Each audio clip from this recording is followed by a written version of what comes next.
तबला बजाने वाला लड़का मशहूर रैपर कैसे बन गया? यो हनी सिंह की दिलचस्प कहानी। भारत के सुपरस्टार रैपर हनी सिंह ने एक इंटरव्यू के दौरान म्यूजिक इंडस्ट्री में कदम रखने से मुताल्लिक दिलचस्प कहानी बयान की है। इस वीडियो में आप ये जान पाएंगे कि कैसे स्कूल में तबला बजाने वाला एक लड़का कई नाकामियों का सामना करते हुए बिलाखिर सुपरस्टार बन गया। इंटरव्यू के दौरान हनी सिंह ने बताया कि मैं बचपन से ही मौसीकी का शौक रखता था। 13 साल की उम्र में मैं अपने स्कूल के प्रेयर यानी दुआइया के दौरान तबला बजाता था। इसके बाद तबला बंद हो गया, लेकिन घर में मौसीकी का अच्छा माहौल था। सिंगर का कहना था कि सन 1999 से मैंने हिप हॉप सुनना शुरू किया। इसके अलावा AR रहमान को बहुत सुना।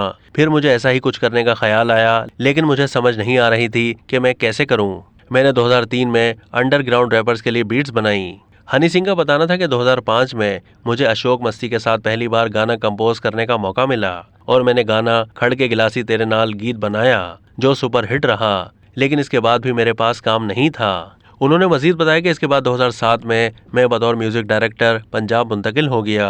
इससे पहले मुझे लिखना नहीं आता था, सिर्फ म्यूजिक बनाना आता था। फिर आहिस्ता आहिस्ता लिखना शुरू किया, आहिस्ता आहिस्ता रैप करना शुरू किया, एल्बम डिजाइन करना शुरू किया। हनी सिंह के मुताबिक उन्होंने छोटी उम्र में काम करना शुरू किया और उनका काम इतना कामयाब रहा कि वो चंद ही सालों में पंजाब में स्टार बन गए।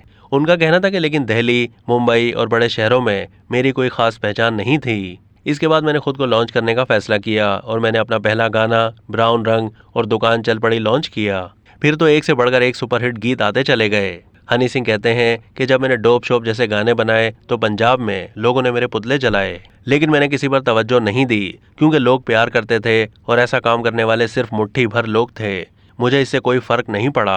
अगर मैं नशे का आदी था तो मुझे रिश्तों की सूरत में इतने प्यार करने वाले मद्दाह कैसे मिल गए? सुपरस्टार सिंगर यो हनी सिंह ने अपने अनोखे नाम यो की कहानी बताते हुए कहा है कि हनी मेरा उर्फी नाम है और सिंह मेरी कुनियत है। पहले एल्बम के पिछले हिस्से पर म्यूजिक डायरेक्टर की एक छोटी सी तस्वीर लगाई जाती थी और इस पर उसका नाम होता था। जब मुझे मौसीकी देते 5 साल गुजर गए और मुझे पंजाब में बेहतरीन म्यूजिक डायरेक्टर का अवार्ड मिला तो मैंने महसूस किया कि अब मुझे अपनी पैकेजिंग करनी चाहिए। वो कहते हैं कि इसके बाद मैंने यो नाम जोड़ दिया था। यो एक स्लैंग था जिसका मतलब था आपका अपना।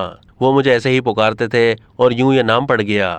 अब तक के लिए इतना ही। मजीद मालूमात के लिए डेली जंग के YouTube चैनल को सब्सक्राइब कीजिए।